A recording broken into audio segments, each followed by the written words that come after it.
black thing go from left to right, and I thought, I'm going to die out here. No one's ever going to know. I couldn't believe what my eyeballs were showing me. I'll never forget how evil the eyes were. It was horrible. I mean, I've never seen nothing that evil. It ran towards me at a rate that I can't even explain.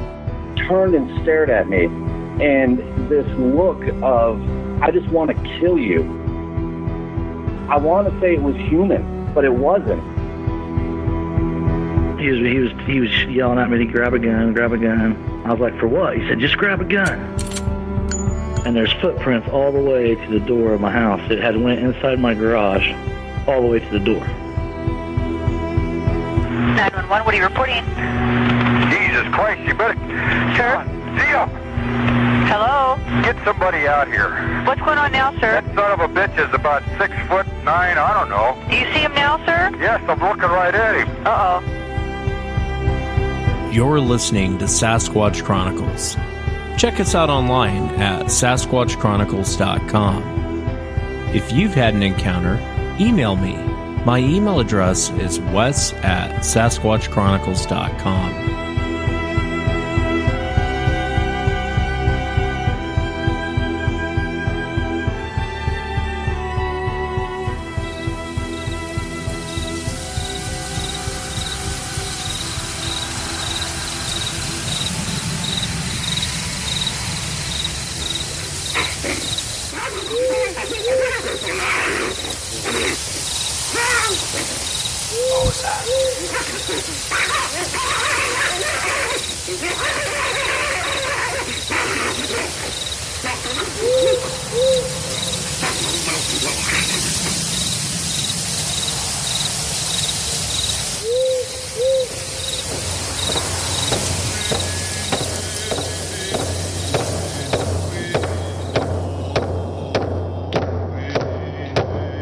Welcome to the show, everyone. Thanks for being here tonight.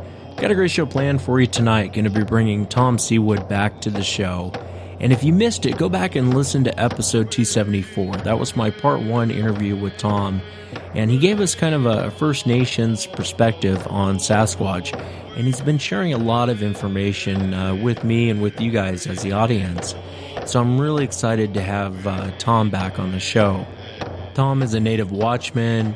He grew up as a commercial fisherman, and I know that nowadays Tom is residing in Kent, Washington, and he runs a website. It's www.hamumuadventures.com, HAMOOMOO adventures.com, hamumuadventures.com, and he'll take people out in kayaks and yachts, and he'll take you out into the forest and take you into areas where Sasquatch is, talk about the First Nations traditions regarding Sasquatch. Great learning experience. So if you get a chance, check out hamumuadventures.com. And you can also check out Tom on Facebook. It's under tom.sewid, SEWID, on Facebook. And Tom's just a great guy to come on and share some of the traditions and some of the native traditions, and even his own personal encounters. I really appreciate him coming on tonight. If you've had an encounter and you'd like to be on the show, shoot me an email. My email address is wes@sasquatchchronicles.com. And if you get a chance, check out sasquatchchronicles.com. I keep up a daily blog there. If you want to become a member of the site, get additional shows. I know this time of year is tough for people. I get a lot of emails this time of year with the holidays coming up, and it's supposed to be a happy time of year. We spend time with family, we spend time with friends, but there's a lot of people out there struggling this time of year that don't have that. And I've gotten some very, very nice emails from people who say, hey, you know what, I listen to your show as an escape, kind of get my mind off my problems, kind of get my mind off the world's problems, and it's just a great escape for me. So I thought I'd make this into a couple nights special for everyone, to sit back, listen to Tom talk about the native perspective, the First Nations perspective on Sasquatch. So definitely sit back, get some coffee, get some tea, maybe grab yourself a beer, and I hope you enjoy this show. I want to welcome Tom to the show. Tom, thanks for coming on again. I really appreciate it. Gilakasla, greetings. Yeah, greetings to you. Thank you for being here. And one of the things I wanted to talk about tonight was the chatter. And most people heard the chatter there in the intro of the show. And that was from Ron Moorhead, his recordings. If you get a chance, check out ronmoorhead.com. But it's interesting. People report this strange chatter. I've talked to many, many witnesses that report it. Some people will say it was a strange language. Some people will say it sounded Russian. They couldn't place it. My apologies to the Russians that listen. I hope I don't offend you by saying that. But when people hear it, they try and translate it in their mind. Like, what am I listening to? Have you heard that chatter before? And what is your take on it, Tom? Yes, I've heard about 4 different types of vocalizations on a chattering level. And I always tell people, you ever see that show, Gods Must Be Crazy? Remember that show in the 80s? I don't think I remember that one. Well, you better find it. It's called The Gods Must Be Crazy. It's about this little South African bushman that finds a Coca-Cola bottle that gets thrown out of an airplane. Anyway, it disrupts his whole family group. So he has to go to the edge of the world to get rid of this Coke bottle, glass bottle. But this little African bushman, and I've seen it in other shows and documentaries, the way they talk with clicks, clacks, and their lips are chattering like that. That's exactly what I've heard, but a lot deeper voiced. You can tell it's coming from a bigger body. And then we got the whistle chirps, like I imitated. I hear those ones out there. A lot of people, like I remember one time we heard it out, and this was actually just recently in 2013 when we were building another camp, and we had quite a bit of activity. I remember the boys, I heard that chirp. And I go, you guys hear that? When the guy goes, yeah, I heard that. I said, yeah, what kind of bird was that anyway? And talk about a bunch of bullshit. Oh, it's this type of bird. Oh, it's that type of bird. I'm like, you concrete Indians, that wasn't a bird. And then you got the howls. And, the howls are basically just a big spectrum from what, like I say, when we lived in Village Island, we're a bunch of young 20-year-olds, mid-20s, living out in the bush. And I remember one year we were just like, we'd force ourselves to go to sleep before dark. I remember lying in bed, like, eyes closed, go to sleep, because we didn't want to hear the howling that was not wolves. And that was towards the later part of August, all through September into October. And October is when it really lights up. I'd love to hear your third sighting. Would you mind telling that encounter? It wasn't a sighting. It was ongoing, living on a 250-acre island with them sons of bitches on there and bugging the hell out of us. We were building, my tribe contracted me and 2 tribe members, and non-native carpenter named Steph, who was tattooed up and smoked pot and cigarettes, and he was holier than thou, because he had to teach us Indians how to carpentry. We knew how to carpentry. It's just, the chief was friends with him and wanted to pad his pocket with some cash. But anyway, we're out on this Indian Reserve island, 250 rough acres big, between 2 larger islands, and behind us, the Western Broughton Archipelago of islets and channels, and just 1,000 islands behind us. But we call it the freeway because we're between Swanson Island and Harbledown Island, which is the main freeway. Swim and go overland and swim again, because everything with fur and a heartbeat out there swims, even the bloody snakes. But anyway, they living there, and I'd been there quite a few years, living off and on in the summertime, and when I'm out harvesting clams in the winter, or hunting, or crab fishing, or whatever, I'd stay on Compton Island. And I had structures on there, cookhouse structures for the sea kayakers since the late 80s. So, it's a good place to stay. And this is where my tribe wanted us to build 5 cabins like my kayak resort, but bigger and, more intricate. And it's beautiful. It looks like a traditional native village. And I painted all the fronts with native orca designs and whale designs. But anyway, we're building the place. And when we first started, we got living in a tent. And that was in 2012. 2013, we went in with the tents again. And then finally this landing craft showed up, and they unloaded with hydraulic crane all of the prefabricated cabins, and right away we put one up because we wanted to get out of the tent. We wanted to start living in the walls around us. And that was midsummer. And then by late summer, we had all 5 cabins up. And the carpenter was supposed to come in and finish up some work. But of course, he was out doing whatever. So we're getting paid day rates. So I just told my fellow workers, 2 of them, I just said, hey, the tribe's paying us. I don't know about you guys, but I'm no rush to go back to concrete. And they're like, yeah, let's just stay here. We're working, getting paid for it. So we stayed there. Leaves started falling, and now we're into October, and it's getting crispy cool. And we had a wood stove that we put between 2 of the cabins and a tarp over between the 2 eaves troughs and put a temporary window wall up.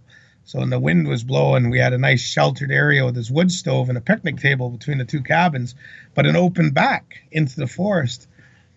And we were staying there. And then all of a sudden I come out, and I was with Peggy, and got a phone call from camp because we got self range there.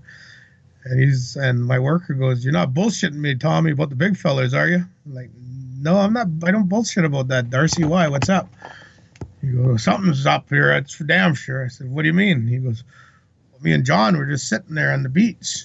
And they like to do drumming and traditional Indian songs, native songs from the potlatch. They're really good singers, those 2.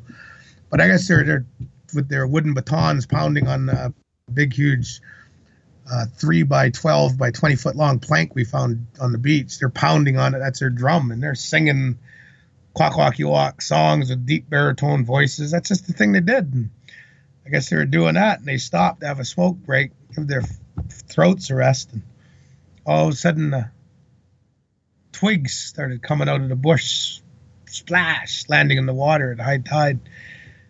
He said right away, I thought, okay, probably just the wind. And I thought, there's no wind, it's flat calm. And then a big one come out, and you could actually hear it going, splash.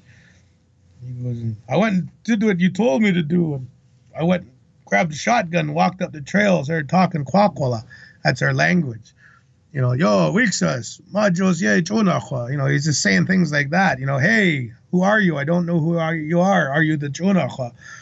He was just talking, and that's what we're told and taught. And you talk to the big fellas when they come around you.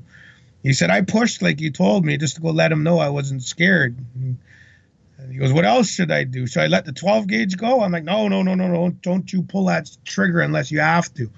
And you only pull that trigger if that son of a gun's 4 or 5 feet in front of you. And it's aggressive. I said, don't you go try scare it. That's disrespecting it. It'll get pissed off. So we left it at that. And I got back a few days later to camp.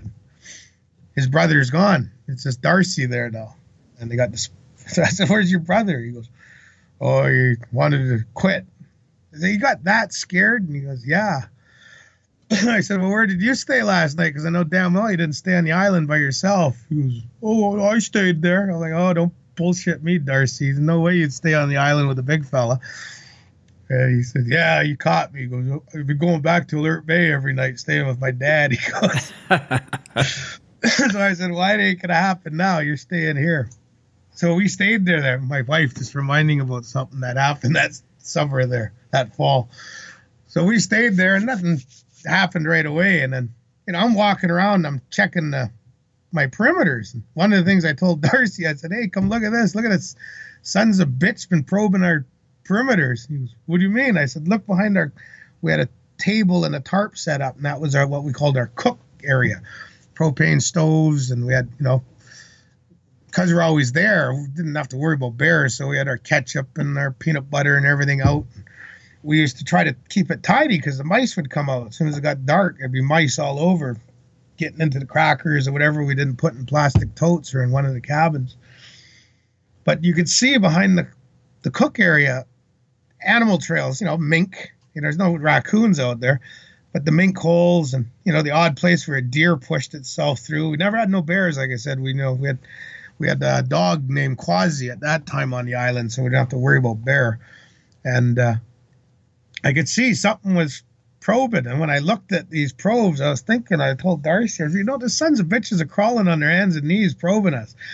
He's like, you're kidding me. I'm like, I'm not kidding you. I said, look at this.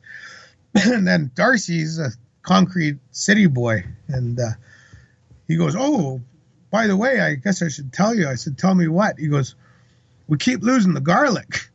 And I'm like, what do you mean we keep losing the garlic? The garlic keeps disappearing. And we had the garlic hanging all summer on a nail hanging off a big, huge 3-foot thick spruce tree. The mice don't like garlic. We knew that already because you leave a clove on there, the mice don't touch it. And he goes, yeah, the garlic's disappearing. I go in the cabin, I get another bulb, I use a couple pieces, put it back up on the string, and bloody thing's gone. So I said, well, start putting it in the cup then. So if we put it in the cup upside down, and sure enough, next day the bloody garlic's gone. And, now I'm thinking, okay, is this frickin' Darcy farting around my head? And no, it's not him, because I tested him one night. I taped the door in the cabin. He went to sleep, and we were both in the same cabin because he was so scared of the big fella. And I put tape across the bottom of the door, so I knew that if he got up while I was sleeping, not that it would happen because I'd wake up. But he never went out. Next morning, went straight to the kitchen. The bloody garlic was gone. It was underneath the cup. So I'm like, Jesus, this is strange. So we just sort of laughed with it. And at about the same time, our garlic's going missing repeatedly. All of a sudden I go, hey, Darcy, come look at this. I said, the sons of bitches aren't creeping on their knees no more. They're just walking straight into camp. He goes, what do you mean? I said, look. And he could see behind our cookhouse and behind where our picnic table was between the two cabins and over by our, what we call cabin 4-5, where we're working, you could see these big pushes. Something big had come through. And I'm like, son of a bitch is coming in, stealing our garlic. And he's like, gee, look at that. They're not even crawling, eh? I'm like, no, they're walking in there. I said, they're on this island, Darce. Let's go look for them. So we went walking, checking the island. Of course, nothing. You're not going to find it anyway, daytime. So Steph comes in, and we're telling him about this big non-native boy. You gotta remember, he's all tattooed up. He's a tough guy. He's all, it's not happening. I'm like, yeah, it's happening. I said, just be on guard. I said, I'm not, I said, when you go smoke your doobie, because I didn't let him smoke his pot in camp because Darcy wasn't allowed to touch it. I'm zero tolerant for it. So I said, when you go smoke your doobie up by the outhouse, I said, you might not want to go as far as the outhouse anymore.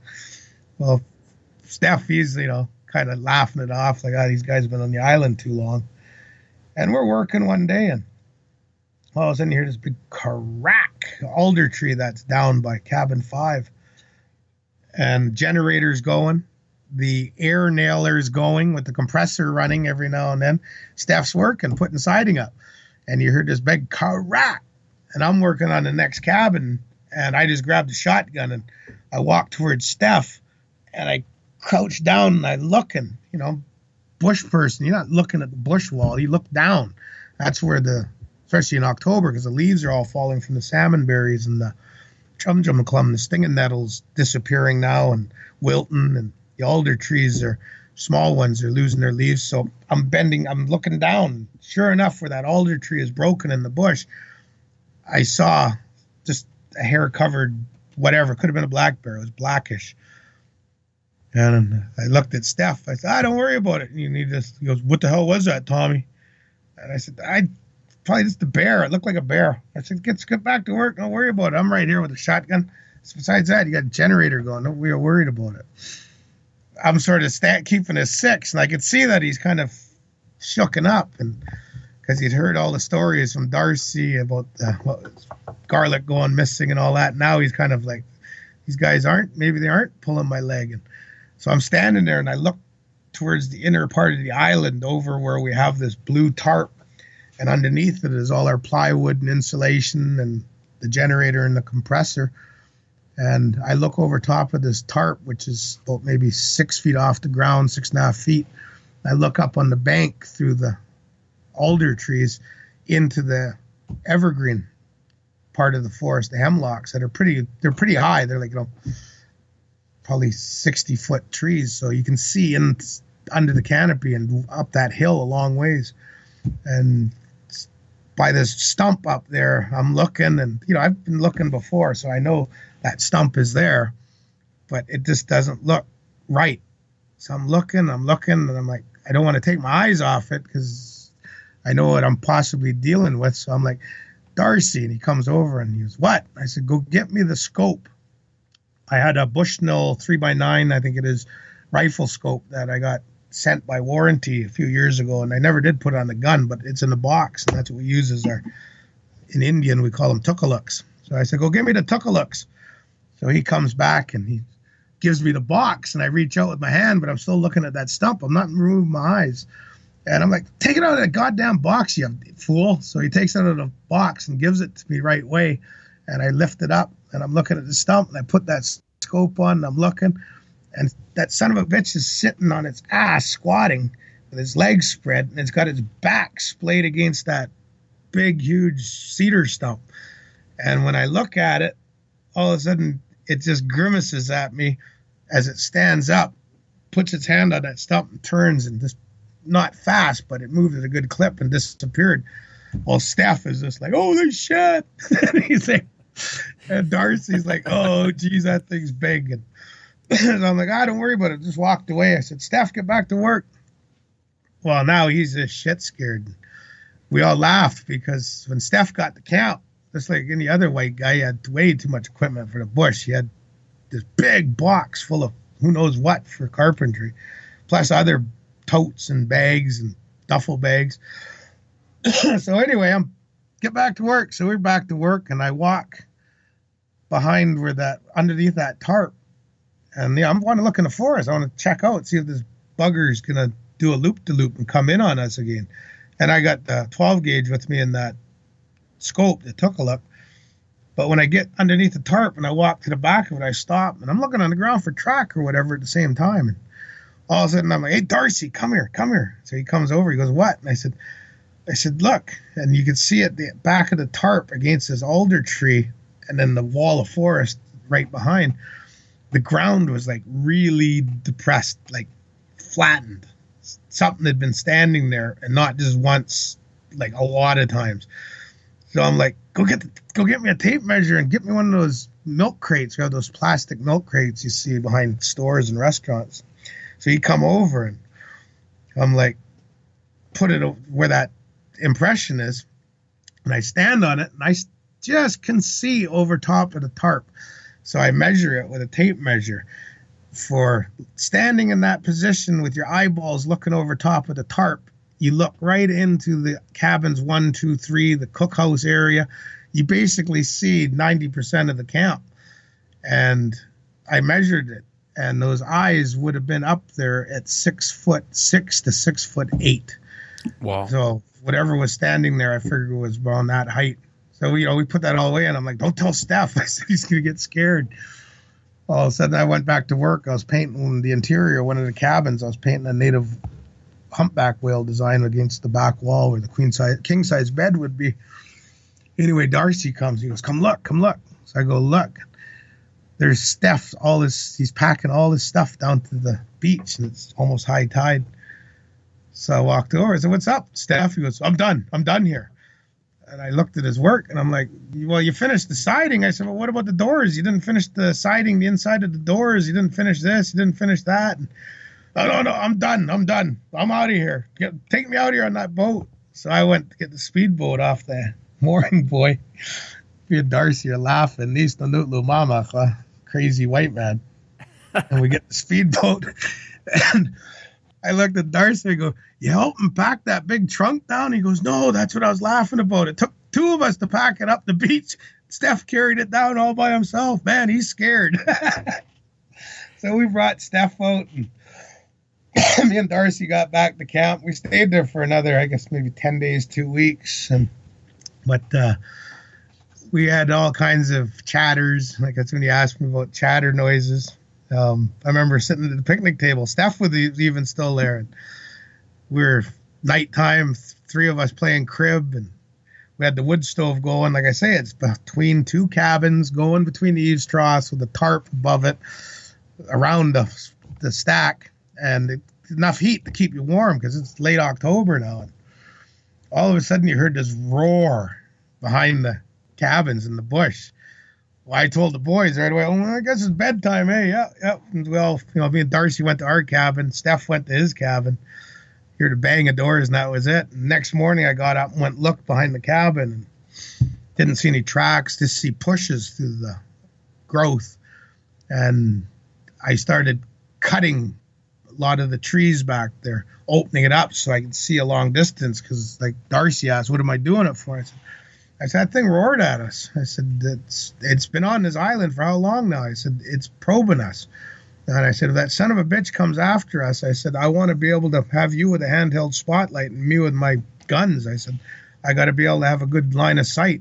And I said, because think about it, Darcy, when they're in between those two cabins with that glass wall, there's only one way in and one way out. And if that thing's coming towards us, we got to go towards him to get out into the cabins. So that's when we opened it up back there. So it's just, was it needed? Well, as a bushman, you do what you have to do. Number one, it's your safety out there. And because they were on that island for so long, I was concerned for not our safety, but I was making sure like they did in Vietnam with Agent Orange and opening up all the forests and that. I was making sure I had a clear line of sight if I had to squeeze trigger. No, and so they were definitely watching you guys that whole time. It's curious. I wanted to ask you about the garlic. I remember reading a lot of historical accounts of them taking garlic, and I remember thinking that's a real odd thing for them to take. Why would they take garlic? Do you have a theory on that? It's indigenous to coastal British Columbia. I know of 2 types of garlic we have out here. That's the only way I could figure. Oh, I got you. Just as a food source for eating it? Yeah, I think it's just one of their foods. I swear by it so you don't get a flu. Yeah, one of the things I wanted to ask you, and I got to have you back, because there's a lot of things that, there's a lot of behaviors. There's a lot, and I mean, we could talk for another 2 hours on the little people and Dogman and all this other stuff. Would you mind telling the story about the logger that hit one? I believe it was 1976. I was prawn fishing in the 80s. Oh, no, in the 90s. I was been a commercial fisherman all my life. And anyway, in the 90s, I was on a commercial prawn boat. British Columbia's largest shrimp species. We used traps for them. But anyway, his wife, the captain's wife, got to know the family pretty good. And we're all sitting there having a few beers, and we got into port, and the captain told his wife, hey, tell him about what happened in Port Alberni with that Sasquatch. She goes, well, we don't know if it was a Sasquatch. And this woman's she's pretty owly if she wants to be. I said, come on, what happened? And she goes, well, I was probably about 76. I was just a teenager. After school, I'd go work at the McMillan Blodell Logging Company office. My job was to basically janitor. And I was emptying the waste baskets from all around the offices. She goes, all of a sudden, this pickup truck come sliding in the gravel in front of the main office. And this guy come running in, this screaming berserk. Ran into where the head foreman's office was, and he's just going, holy shit, I hit a Sasquatch. Come look what it did to the truck. Holy shit, holy shit. And so everyone, her included, she's tailing behind these couple managers, she said, and a couple other people from in the building that just towards quitting time, they ran outside, and this pickup truck was just pulverized on the hood, passenger side windshield was smashed. The driver's side was pummeled a little bit, but not as much as the other side. And this guy's jumping up and down like a monkey and ranting and raving about what happened. And apparently he was coming back to what we call the beach. When you're working in the bush and you're coming back to where the logs get put in the water, it's called the beach, where the offices are, or landings, whatever. But anyway, he's coming back to the beach. He's coming off the mountain, and he's coming up this hill, and the sun's in his eyes, and so he's going on a westward tack end of the day. And, of course, it's a logging pickup truck, so the windshield's probably never been washed since it come out of the factory. And it's got sun glare. And as he's coming through this second growth area, he sees like a human in front of him and another one off to the left, and all of a sudden, kaboom, he hits it. And thing goes flying into the right ditch. He slams on the brakes and jumps out thinking that he ran over some person, and there's this big Sasquatch hair-covered thing lying in the ditch, holding itself, moaning and groaning and flailing about. And he's like, holy shit. And he said, all of a sudden, the bigger one come up from that jumped out of the way on the driver's side of the road. It come bolting up, and the thing was huge. I jumped in the truck, and all of a sudden that one started pounding on the truck, and the one that I hit jumped up, and it started pounding on the truck, and they're beating the hell out of the truck, and then the windshield smashed, and I just hit the gas and got the hell out of here, and here I am. Holy shit, I don't think I killed it, but boy, that thing was big. And all of a sudden the foreman, this woman who told me this story, she said the foreman just got on the radio and called in a backhoe, a big, huge machine. It come down, and the guy running the backhoe was ordered to smash that truck and run it over and flatten it. And that's what they did. And after that was done, the foreman told him to grab that truck, drag it down the back 40, dig a hole, and bury that goddamn thing. This never happened. And that's the story about it. But, why? Well, you got to remember what happened on Washington State, the Olympic Peninsula, even on British Columbia, when the environmentalists started squealing about the marbled murrelet and the spotted owl. Hundreds of thousands of acres and lands were set aside for no logging, no resource development, no resource extraction, even no property or road building. So that's what happened with two birds. Can you imagine what it's going to happen when all of a sudden someone comes out of the forest and they got Bigfoot, Sasquatch in the back of a pickup truck, and they put it on social media and the internet and say, okay, who's the highest bidder? Because the bids start at $3 million. And someone's going to buy it. You look at ticket price for someone going to the Seattle Space Needle, $40 per heartbeat to go up on the Space Needle in Seattle. How many million people go up that Space Needle every summer? Say 1 million. That's $40 million.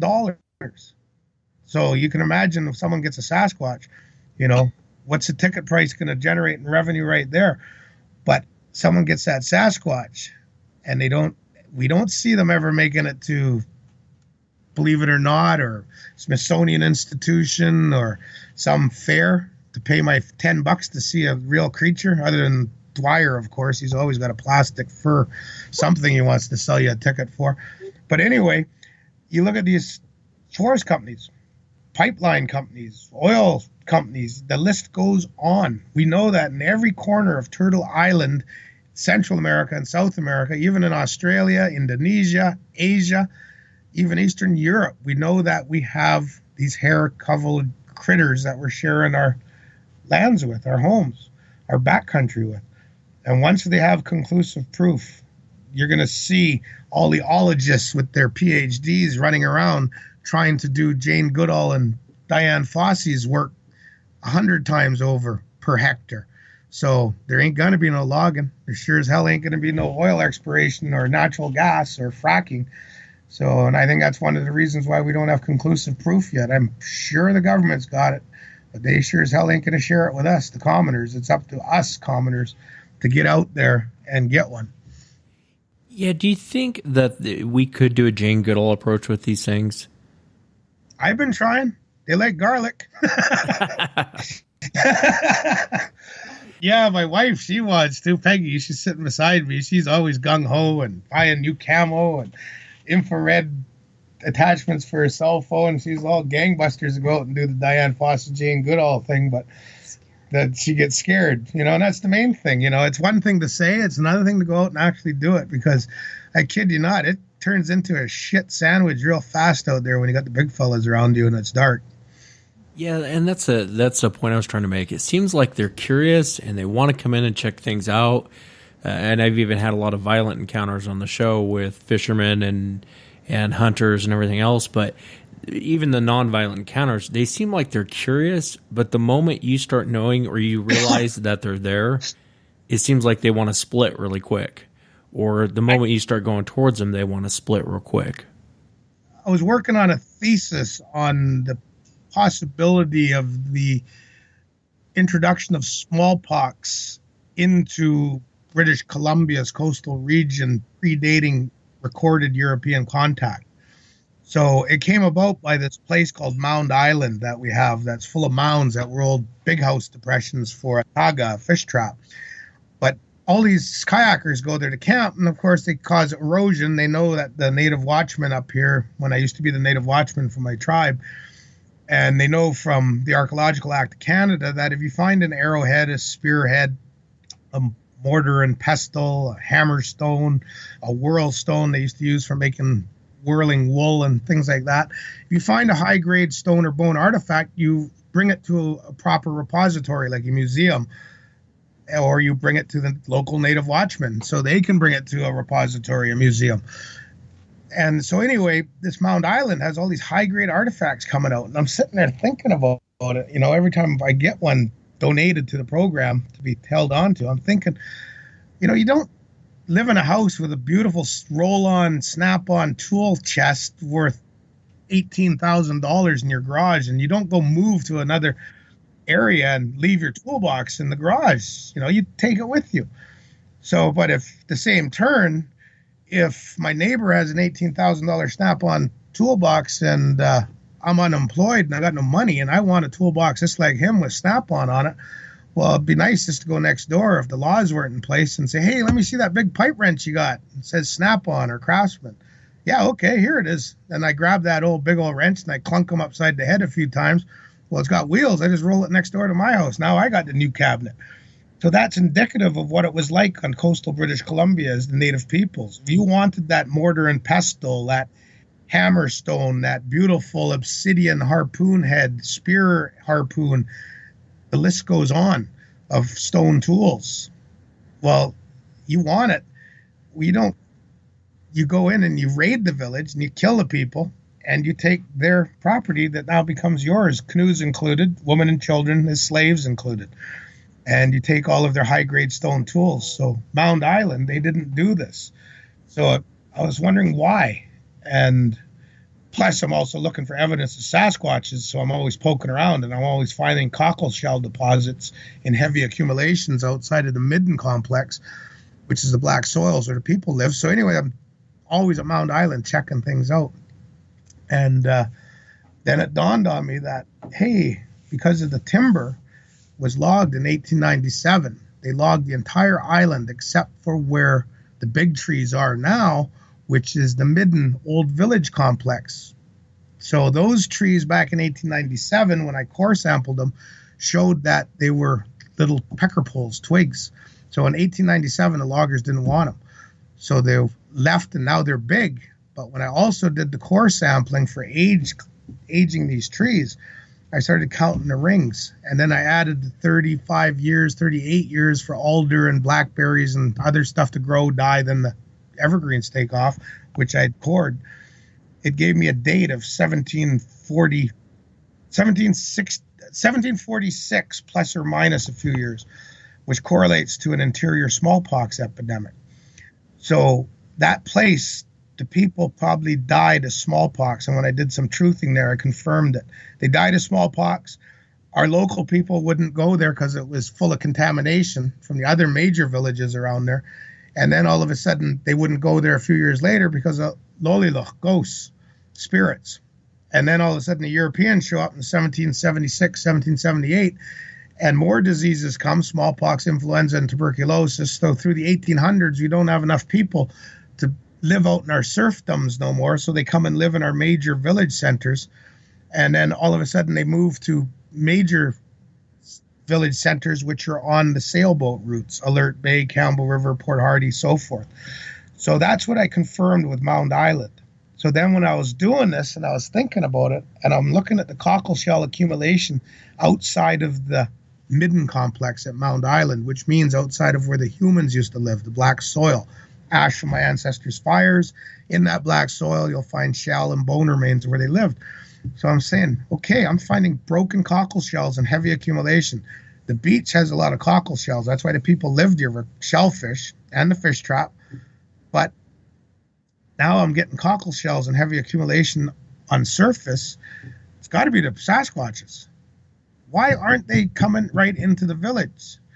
And then I went to other sites and I started doing the same thing where we know we have high accumulations of cockles, which is, no one knows, a type of shellfish out here that looks like a scallop shell with its hinges going from the back to the front. And inside, when you open it up, It looks like a big, huge shrimp or prawn tail, and it tastes equivalent to a shrimp, combination of a shrimp and an abalone. It's a delicacy. Favorite food of the Bakwis, the wild man of the woods, the smaller one. So anyway, I'm finding in other areas high accumulations of broken cockle shells outside of where the humans used to live, the old archaeological deposits. And then that's when I started thinking, and I threw something out on one of the Facebook groups on Bigfoot Sasquatch there last winter. And it was, I feel that Sasquatches, when we look at the reports of Roosevelt, Lewis and Clark, and others from the early time of recorded history, whether it be in journals or of explorers and surveyors, to newspapers from when the first printing presses came west across the Americas, Canada, we have a lot of recorded reports of bush mountain devils, bush apes, these big hair-covered giants, the lost tribe. And then there wasn't that very many people in North America, yet we're seeing a lot of reports about the crossing of paths between the non-natives and the Sasquatches. And then all of a sudden, we don't really hear anything about it through the 1800s. It sort of drops. So when you look at the sighting reports, you'll see a drop in the late 1800s into the mid 1990s. And then we see the bell curve going up again. And then I started thinking, why would this be? We got more people? Yeah, there you go. There's a good indicator of why it's going up in sighting encounters, especially after 1967, Bluff Creek.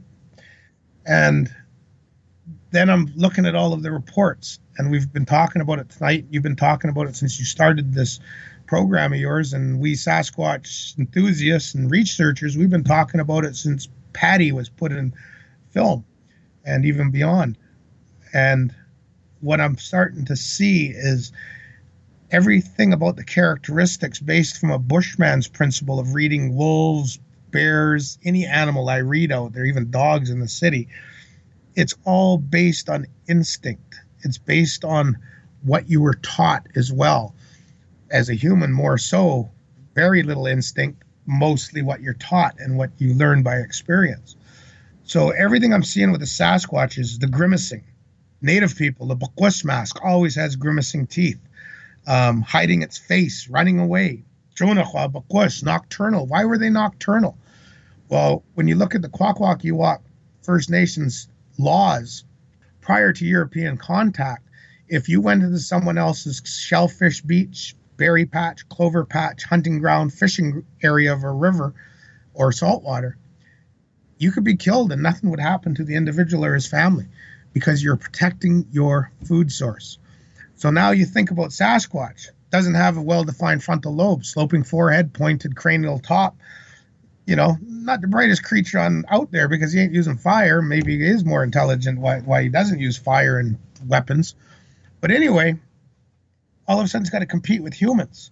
And the humans have mass. They have spears. They have the spears that have the throwing stick. They have slingshots, which Native people use quite a bit throughout Turtle Island. And they got knives. And they got fire. So the Sasquatch has a good reason to go nocturnal. So it's not competing with the humans in daylight. And then if it is, as Dr. Meldrum and others speculate, that it's a relic hominid, it means it has a pretty good relationship to the DNA structure of a human, us. So does it not mean that it's susceptible, as the Indians were when the first explorers came to North America and South America? Would it not have been wiped out as well by smallpox, influenza, tuberculosis, maybe even venereal disease, because we know the reports of some possible rapes and so forth and interactions of Native people copulating with them.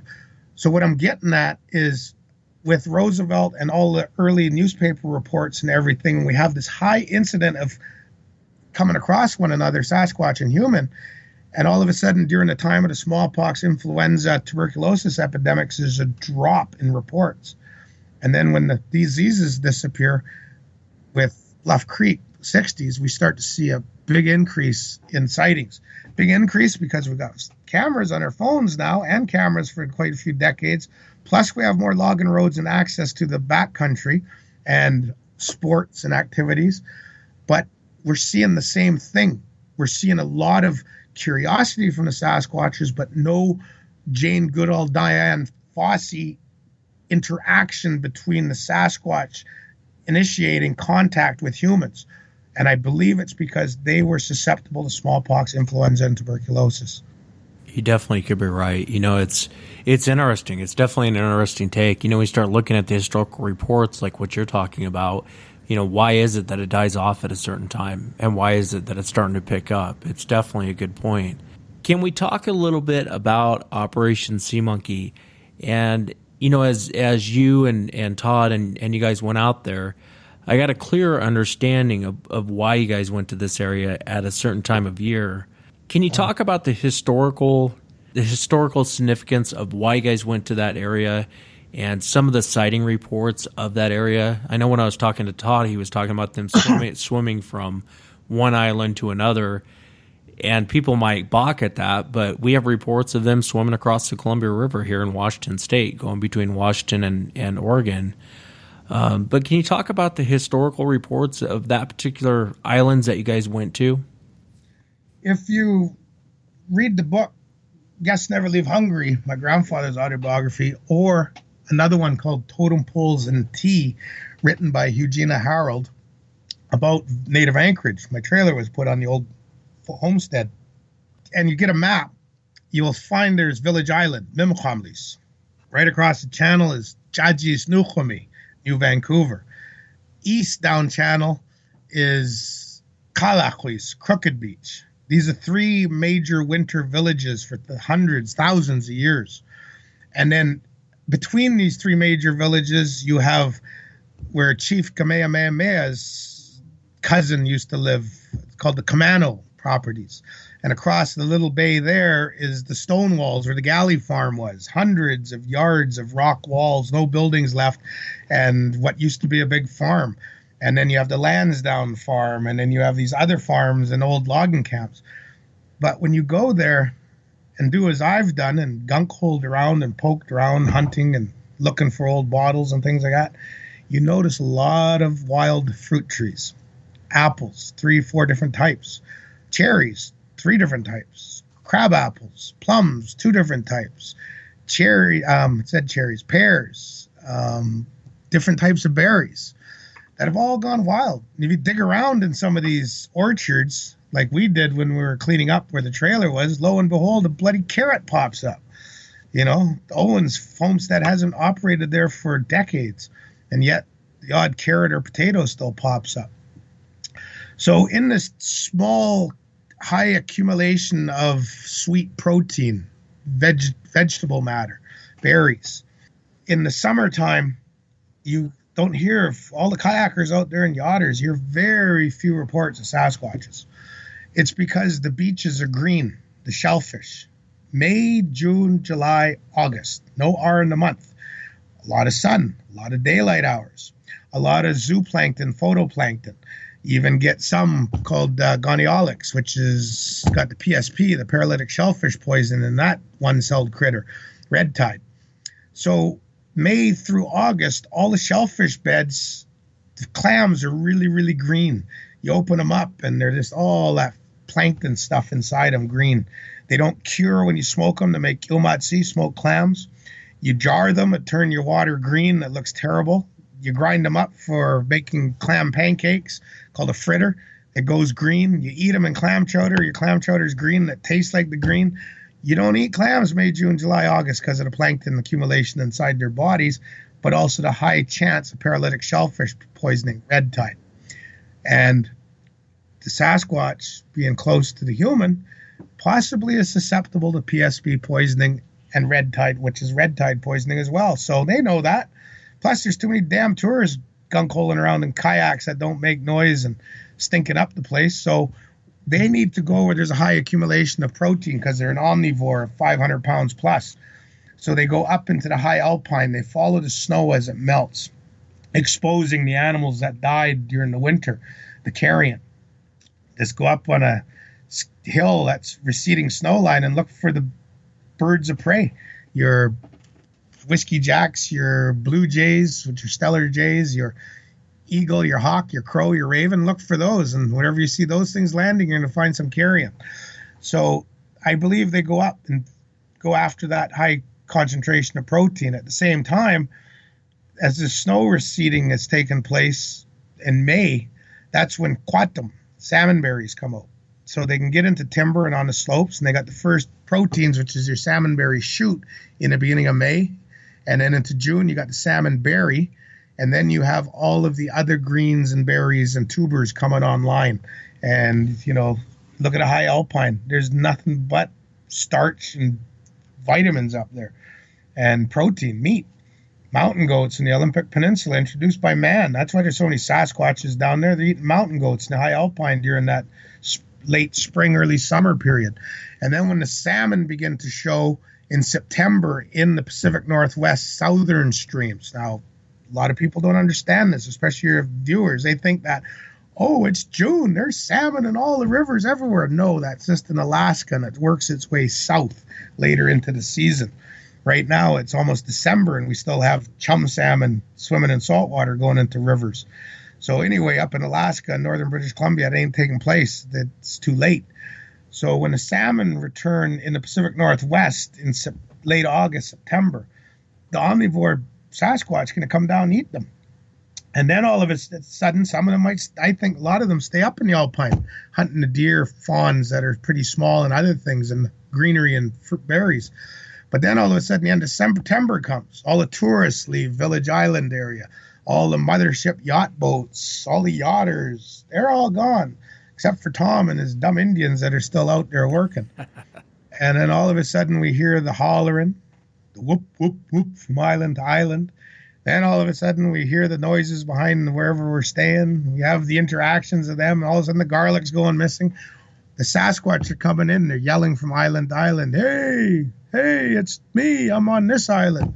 And then someone answers, oh, hey, it's me. I'm over here. Swim across. They meet each other, pat each other on the back, high five. Yo, how was your summer? Oh, I was up on Vancouver Island's alpine. That was pretty good, pretty thin on marmot. So where were you? Oh, I went up the mainland inlet, up Knights Inlet. Went up there on the north side. It was a good, productive summer. But now I'm back down here because all them dumb humans are gone. Now we can go into those abandoned villages and homesteads and go eat those apples and crab apples and berries. And when the tide goes low, we'll go on the beach and eat our favorite food, chawley, the cockle, because it's high concentration of shellfish in the Broughton Archipelago. And then, of course, when we eat all the chawley, we'll eat some mussels, eat some butter clams, native little neck clams, horse clams, roll rocks over, eat the eels underneath, the baby crabs. And then, of course, it's getting on into October. It's Indian summer. Time to go up the inlet a bit here on the edge of the Broughton Archipelago to Guilford Island and to Hada, which is Bond Sound, and Kakweekin, which is Thompson, Meetup, which is Viner, even Absegu to that creek, and others, because the salmon are there. High concentrations of protein. And that's why we went to the Broughton Archipelago with Operation Sea Monkey, because we were going into my backyard. And the years I've been out there, I've actually been keeping track of all of the sighting reports for almost 20, 30 years. And I'm starting to see a pattern well established on migration, but I'm also starting to see a possible pattern of family grouping based upon the tribal grouping of the Kwakwaka'wakw Nation, meaning it's watershed based, clam beach based, but that's for other programs. We'll get into that. Yeah, and we'll definitely go in more into Operation Sea Monkey, but it kind of clicked when I talked to you and Todd. It was tons of food. The odds of seeing something were extremely high at that time of year, or this around this time of year, and it was a recon mission. But we'll definitely get in more into Operation Sea Monkey. I wanted to ask you, I know you do a ton of First Nation artwork. How can people buy your artwork? Because that's real, and I'll post a lot of your pictures to the website of some of your artwork. How can people purchase your the stuff that you make? White man's magic, internet. Well, I know that, but where would they humans to date? Where would they go to buy it? Yeah, Thomas Sewid on Facebook, SEWID, Thomas Sewid. And Peggy is actually going to put a page up on her website for her adventure tourism sea kayaking operation down here out of Pacific Northwest called Hamumu Adventures. HAMOOMOO Adventures. Hamumu Adventures. And it means butterfly. I'll put it on my Facebook tonight too. But Hamumu Adventures would be the best one. It'll be all their contacts, and then my Facebook as well. And then you can get my emails and everything from there. It's better to go through email because I have two cell phones, one for Washington State when I'm down in the States, and then my Canadian one. So it gets kind of confusing. One's always off. So it's best to go through my email, and I'll send it to you, tom.sewid@gmail.com. It's pretty easy. And then I can, I do carvings. Right now I got a 2-foot-long salmon yellow cedar traditional feast dish with abalone inlay that I'm just finishing up now. And then I got other paintings and different things. And I've done all kinds of stuff. And then, of course, with Peggy, she's doing got me as the guide for Seattle's Sasquatch tour, where we do show you the Bakwis dance, the wild man of the woods with mask and costume, in front of a Chunahua pole, the welcoming pole of a female Sasquatch in Pioneer Square in Seattle. And then from there, we go up to the Seattle Art Museum for all the West Coast Native Kwakwakiwak Sasquatch art and others, and up to the Burke Museum for the amazing Chunahua male and female collection that they have there in the Burke Museum, as well as a beautiful Chunahua welcoming pole in the front of the museum. And that's the Seattle Sasquatch tour. And then, of course, you're going to be just like this radio program. By the time I'm done with a hoarse voice, 2 hours later, you're going to be well educated on the Indian culture of the Sasquatch. Yeah, no, and we'll have to have you back, Tom. And I'd love to have Peggy on, too, as well, on the future show, and have you guys back, because I know there's a lot of other things we could get into, like the Little People and Dogman, and there's just a million things we can get into on this. And I love hearing the stories. Like I said, I could sit here all night and listen to you tell stories. But I've definitely, I just spent a year up in the Northwest Territories. My mother's a full-blooded Cree Indian from central Canada, Saskatchewan. And I've lived in what they call Haida Gwaii, which is the Queen Charlotte Islands, with the Haida people for over a year. And I've been a commercial fisherman traveling the entire British Columbia coast, parts of Southeast Alaska. I've been a hunting guide all through the coast. But the bottom line is I've been so interested and intrigued by the big fellas that no matter where I've gone, I have no qualms about looking some waitress in the eyes in some rural town and going, hey, anyone know about the Sasquatch around here? I can help tell me about it.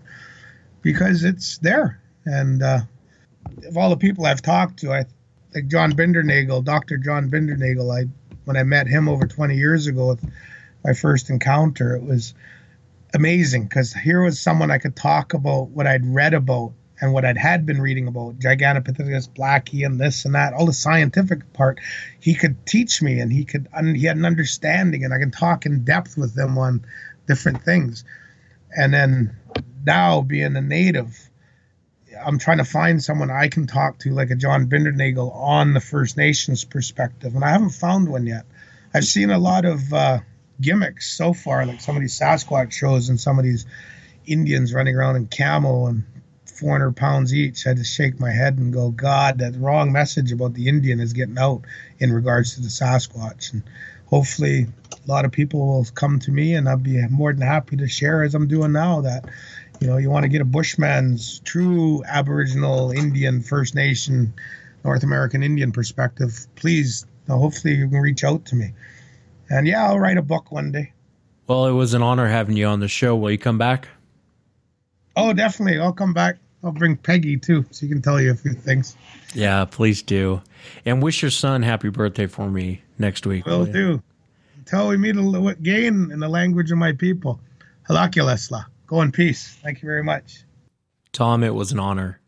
If you get a chance, check out hamumuadventures.com. You can hook up with Tom on Facebook under Thomas Sewid, SEWID on Facebook. Thank you again, Tom. And thank you guys for listening tonight. I appreciate you guys being here and listening to the show.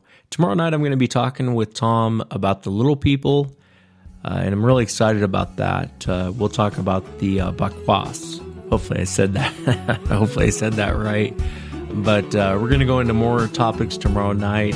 Thank you again, guys, for listening. Remember, if you've had an encounter, shoot me an email. My email address is wes@sasquatchchronicles.com. Until tomorrow night, everyone, have a great night.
black thing go from left to right, and I thought, I'm gonna die out here. No one's ever gonna know.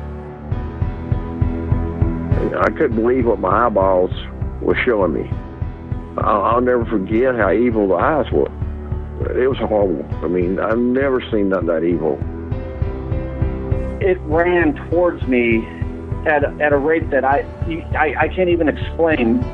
Turned and stared at me, and this look of, I just want to kill you. I want to say it was human, but it wasn't. He was yelling at me to grab a gun, grab a gun. I was like, for what? He said, just grab a gun. And there's footprints all the way to the door of my house. It had went inside my garage, all the way to the door. 911, what are you reporting? Jesus Christ, you better... Sir? Zia! Hello? Get somebody out here. What's going on now, sir? That son of a bitch is about 6'9", I don't know. Do you see him now, sir? Yes, I'm looking right at him. Uh-oh. You're listening to Sasquatch Chronicles. Check us out online at sasquatchchronicles.com. If you've had an encounter, email me. My email address is wes@sasquatchchronicles.com.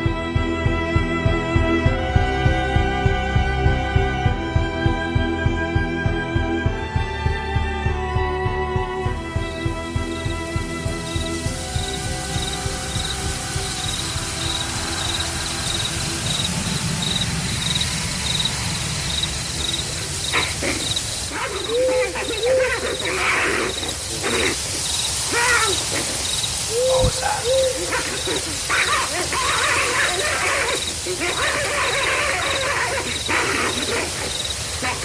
that?